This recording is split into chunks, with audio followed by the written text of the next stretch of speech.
Right. So, చాలా మందికి ఈ డౌట్ అండి. పైల్స్ అంటే కంపల్సరీ సర్జరీ చేయించుకోవాలా? సో, మనం ఇందాక చెప్పుకున్నట్లు పైల్స్‌లో 4 డిగ్రీస్ ఉంటాయన్నమాట.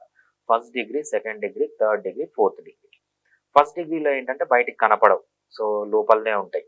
సెకండ్ డిగ్రీలో ఏంటంటే మోషన్ పోయినప్పుడు మాత్రం బయటికొస్తాయి.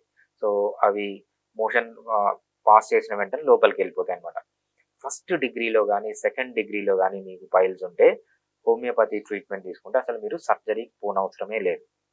సో, కొన్ని రోజులు హోమియోపతి ట్రీట్మెంట్ తీసుకొని మీకు కొంచెం లైఫ్ స్టైల్ మోడిఫికేషన్స్ చేసుకుంటే ఏమవుతుందంటే ఏదైతే ఈ ఎలాస్టిసిటీ పోతుందో, సో ఏదైతే వీక్ అయిపోయుంటాయో వీన్స్ అనేవి దానికి మళ్ళీ కొంచెం ఎలాస్టిసిటీ వచ్చి నార్మల్‌గా అయిపోతాయన్నమాట.